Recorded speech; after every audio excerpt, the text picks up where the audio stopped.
Hello, my friends. I want to do a special report today. You know, I was on vacation last week. I stood out there on the deck by the lake and I said, hey, you know what? The industry's media is on vacation too because they weren't reporting about clover.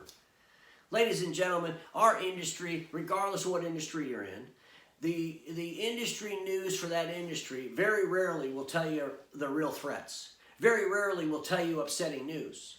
Those blogs and magazines were built for one purpose, and that purpose is to make everybody happy and to make all the advertisers want to give you money so they advertise more.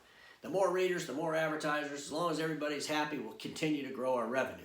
And sometimes editors have to make a choice between revenue and realities, and sadly, revenue will always win, in most cases. Now, saying that, RT Media has published some controversial articles of mine over the years. And David Gibbons is not afraid to share information with his readers that he believes can educate them, or at least he sees value in the content. Susan at ENX Magazine has published quite a few of my articles, and some of those are pretty damn controversial. But if she believes that her audience can get something from the content, she's been more than happy to publish those. My friend Art Post for P4V Hotel, well, he's published almost nearly everything I write goes on his blog. And I appreciate that. And he doesn't agree with everything I write. And he'll even comment sometimes in his own blog of why I'm wrong. Or why he thinks that I might be wrong. Those are good conversations. There's nothing wrong with those conversations. And you know, that we have got to figure out a way, folks, that we can talk about things that are upsetting to us. Running around the country, you know, writing articles about who's got the best looking demo room and who got the biggest trophy and all the crap that means nothing to our end users and means nothing to help us grow and deliver the future to the present. And we could have sections in these magazines where we talk about all the good stuff, make everybody feel good.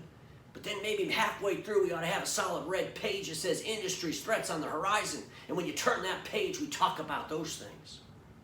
Because, my friends, when we start talking about these things, guess what's going to happen? Really smart people are going to start using their own damn imaginations, and sparks are going to start flying, and we're going to build a fire, and we're going to destroy status quo, and on the freshly burnt landscape, we're going to build what could be based on what should be.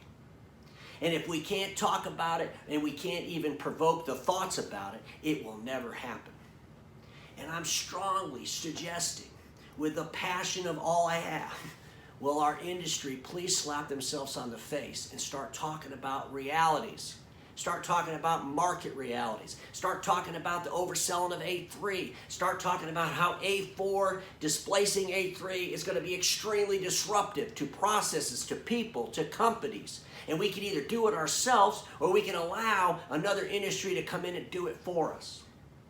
We have got to stop this nonsensical noise about making everybody feel so damn good about everything that we're ignoring the threats right in front of us. And you know what? I get phone calls and text messages and emails about how someone might be upset with something I said. Or somebody thought, well, I thought you were going to do this and now you're doing this. Ladies and gentlemen, what I'm trying to do is I'm trying to provoke thought. I'm trying to deliver the future to the present. I'm trying to surround myself with people that understand that status quo sucks. And that status quo in a declining industry sucks even more. And if we don't all start waking up to the realities of the market, we are going to get circumvented by the innovators who beat us to the disruption.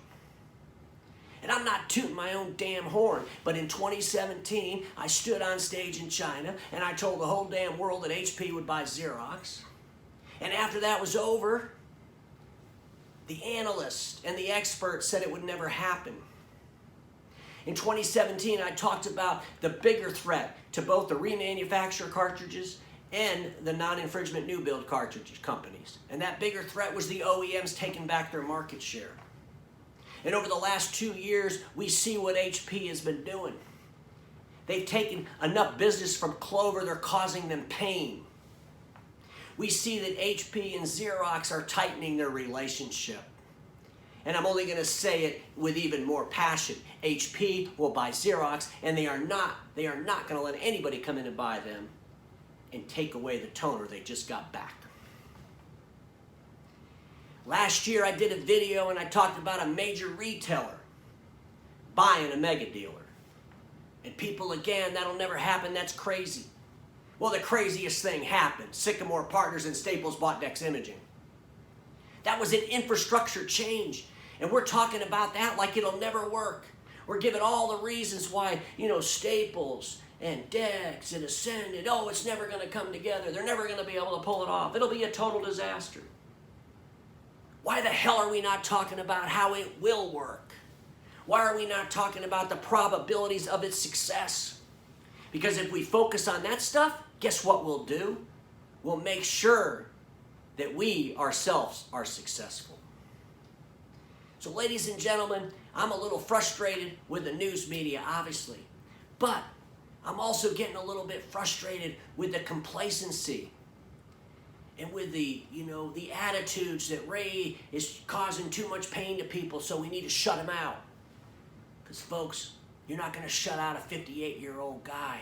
I'm going to do what I do because I love what I do. And I'm only going to do it with more and more passion.